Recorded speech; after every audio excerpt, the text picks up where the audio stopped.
구독, 좋아요, 알람 설정까지. 데이터 스테이션. 그럼 진짜로 이 분류 확률을 좀 낮췄을 때 과연 이 모델의 성능이 올라가느냐? 그게 지금 제일 중요하겠죠. 과연 성능이 제대로 잘 올라갑니까? 이거를 지금 한번 확인을 해보는 게 굉장히 중요하겠죠. 그죠? 그럼 최종적으로 어떻게 써주면 되겠느냐? 뭘 써주면 되겠느냐? 우리 여기서 리쉐입한 이 프레딕트 프로바 타겟 있죠? 그리고 여기에 이제 스레스홀드를 적용시켜가지고 바뀐 값, 요거죠? 스레스 프레딕트 요 값, 요 값을 이용해가지고 한번 예측을 해보자라는 거죠. 예측을 해보자. 스레스 프레딕트. 자, 얘가 1010 나와있죠? 그럼 어떻게 넣어주면 되냐? 간단해요. 프린트 클래시피케이션 리포트 써줘가지고 원래 기존의 값 y 테스트 값이랑 스레스홀드로 바꾼 예측 값이랑 넣어줘보자 하면은 F1 스코어가 몇 가지 올라가요? 우리 아까 F1 스코어가 몇이었어요? 몇이었나요? 46%로 돼 있던 것이 59%까지 약 60% 가까이 올라간 것을 보실 수가 있습니다. 많이 개선이 되죠? 그렇죠? 인계값을 분류 인계값을 50% 기준에서 30%로 좀 낮춰줬어요. 낮춰준 이유가 뭐냐? 재발을 할 확률이 조금이라도 있는 환자들은 재발로 넣어서 지금 데이터 자체가 언밸런싱 되어 있잖아요. 그렇죠? 재발인 데이터가 굉장히 적고 정상인 데이터가 많은데 일단 언샘플링을 해주긴 했어. 그럼에도 이 재발인 환자의 데이터가 반영이 잘 되지 못하는 거예요. 그래서 애초에 학습을 한 모델에서부터 어떻게 우리가 접근을 했냐. 재발 확률이 30%만 넘어도 얘네들은 재발이다 라고 예측을 한번 해버리자. 그렇게 해서 분류 확률을 30%로 조정을 해서 정상이냐 재발이냐를 분류를 한 다음에 그리고 결과를 한번 보니까 아까 46%였던 F1 스코어가 59%까지 늘어나는 것을 보실 수가 있죠. 그래서 우리가 어떤 작업을 해준 거냐? 하이퍼 파라미터 튜닝이랑 크로스 밸리에이션 작업을 해준 거고, 그 다음에 언더 샘플링 작업 해주고, 그 다음에 또 뭐 해줬어요? 우리가 스레스홀드 값을 바꿔주면서. 그렇죠? 과연 이 분류 확률을 50%가 아니라 30%로 내렸을 때 분류를 제대로 할 수 있을까? 이거를 한번 봐준 거죠. 일단 우리가 지금 만들고자 하는 서비스가 뭐였어요? 재발인지 정상 환자인지 그러니까 재발 수술 후 재발 환자와 정상 환자를 분류하는 모델을 만들었죠. 그쵸? 우리 디시전 트리 모델로 만들었어요. 디시전 트리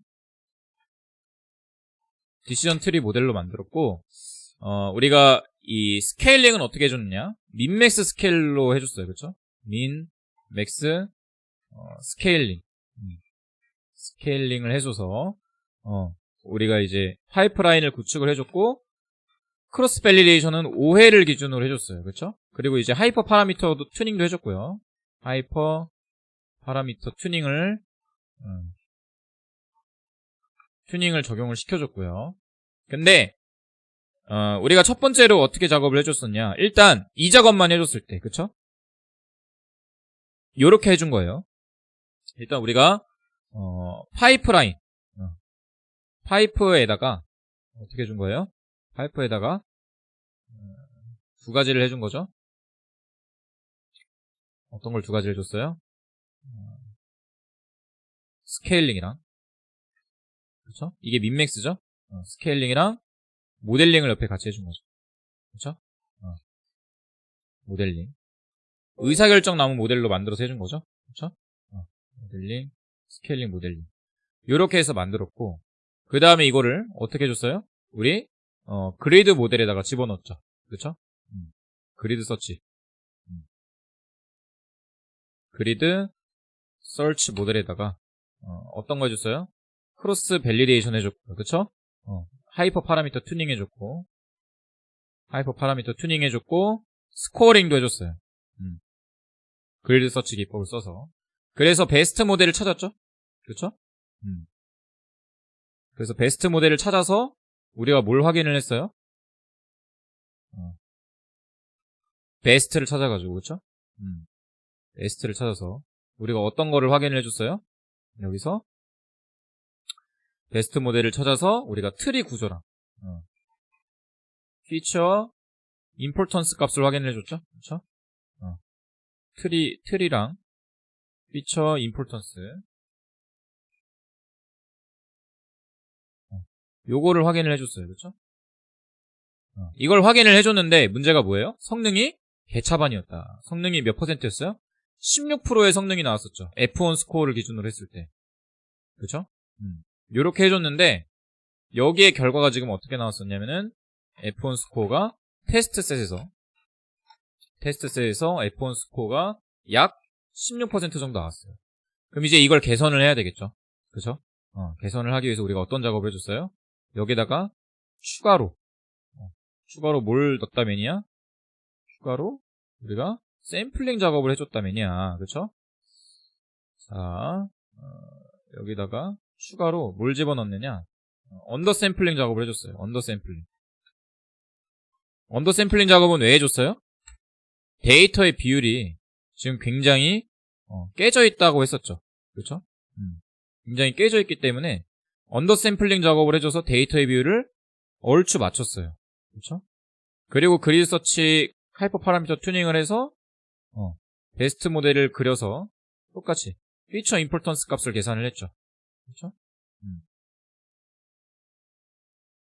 자, 요렇게 했을 때는 어떻게 됐어요? F1 스코어가 몇 가지 개선이 됐어요? 언더 샘플링 했을 때는 약 46%, 30% 정도까지 개선이 됐죠. 그쵸? 근데도 0 이 결과가 마음에 안 드는 거야. 그쵸? 그래서 우리가 어떤 작업을 해줬어요? 여기다가는 우리가 언더 샘플링을 해줬고 슉 요렇게 해줬고 여기다가 이 데이터 자체가 기본적으로 이 작업을 해준 이유가 뭐였어요? 데이터의 분류 비율이 깨져 있는 데이터. 그러니까 이제 불균형 데이터죠. 불균형 데이터이기 때문에 두 가지 처리를 해준 거예요. 하나는 언더 샘플링, 언더더시 한번 해준 거고, 두 번째 뭐 해준 거예요? 스레스홀드를 바꿔준 거죠. 우리가 방금 직전에 해준 스크립트. 똑같이 언더 샘플링한 모델을 그대로 이번에 적용을 해줬는데, 이번에는 어떻게 해준 거냐? 여기서 모델을 찾았어요. 이 스레스홀드를 조심하셔야 될 게, 이거는 모델을 바꾸는 게 아니에요. 모델을 바꾸는 게 아니고 모델을 찾는 과정에서 모델을 찾아준 다음에 똑같은 모델이에요. 위에서 똑같은 모델인데 뭐만 바꿔준 거예요? 여기서 이 똑같은 모델에서 스레스홀드를 바꿔준 거예요. 스레스홀드. 원래 50% 기준으로 데이터를 분류를 하는 것을 몇 % 기준으로 바꾼 거예요? 30% 기준으로 바꿔준 거예요. 30%. 그러니까 재발 확률이라는 걸 계산을 해서 이 모델이 재발이냐 정상이냐를 분류를 하는 건데, 이거를 어떻게 바꿔줬다? 얘를 30%, 50% 기준의 스레스홀드를 30%로 낮춰줬다. 그랬더니 어떤 결과가 나왔다? 그랬더니 이거는 뭐 우리 아직 확인을 안 했고, 그랬더니 어떤 결과가 나왔어요? F1 스코어가 몇 프로까지 올라갔어요? 59%까지 올라가는 대이변을 나왔다. 59%까지. 요렇게 개선이 됐다라는 거죠. 네. 그래서 분류 모델에서 성능을 조인다, 성능을 높인다, 성능 조이고 할 때는 이 두 가지 절차만 잘 밟아가도 성능이 엄청나게 파워풀하게 개선이 돼요. 파워풀하게 개선이 된다. 근데 이제 이 두 가지 절차가 뭐예요? 하나는 모델을 생성하는 단계에서, 위에 거 언더 샘플링 하는 건 뭐예요? 데이터를 처리를 해주는 거고요. 그렇죠? 얘는 이제 특성 공학적인 부분을 건드린 거고요. 그렇죠? 특성 공학적인 측면에서 모델의 성능을 개선을 해준 거고, 얘는 뭐예요? 모델을 평가하는 부분에서 모델을 생성하고 난 뒤에, 그렇죠? 생성하고 난 뒤에 판단하는 단계에서 해준 거죠. 모델 생성 이후에 잡아준 거고요. 그리고 그 이전의 값들은 다 어디서 잡으면 돼요? 여기 하이퍼 파라미터 튜닝 또는 스케일링 이걸 통해서 또 잡아주면 되겠죠.